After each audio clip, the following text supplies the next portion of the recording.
नुस्तेकार ताल्ले, बांगडे, सुंगटां सारके सवाय नुस्तें ₹100 वांटो. व्हर गो बाय, व्हर रे बाबा. सारकें ताज्जें नुस्तें अशें जायते फावटी नुस्तेकाराच्या तोंडांतल्यान आमी आयकलां. जियेपा खातीर नुस्तें धरपी मनशाक नुस्तेकार म्हणटात. सादेपण नुस्तेकार न्हंय वा दर्या लागसरच गांवांत रावता. तो खूब कश्ट करपी मनीस. तो आपली जाळां बोटींत भरता आनी दर्यांत वाट धरता.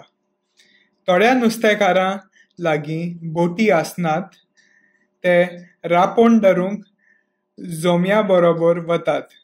नुस्तेकाराची बायल बाजारांत नुस्तें विकता नाजाल्यार तें सुकयता आनी पुरोमेंताच्या फेस्ताक विकतात.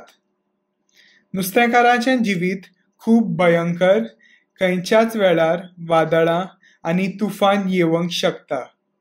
कांय नुस्तेकार रातच्या वेळार वता आनी दुसऱ्या दिसा सकाळीं जायते नुस्तें घेवन येतात आनी थोडे जायते दिसांनी व्हडलें नुस्तें घेवन येतात.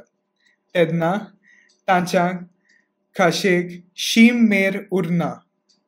आमकां गोंयकारांक नुस्तें ना जाल्यार जेवण रुचना. आमकां नुस्तेकार आमच्या समुद्र येंत खूब गरजेचो.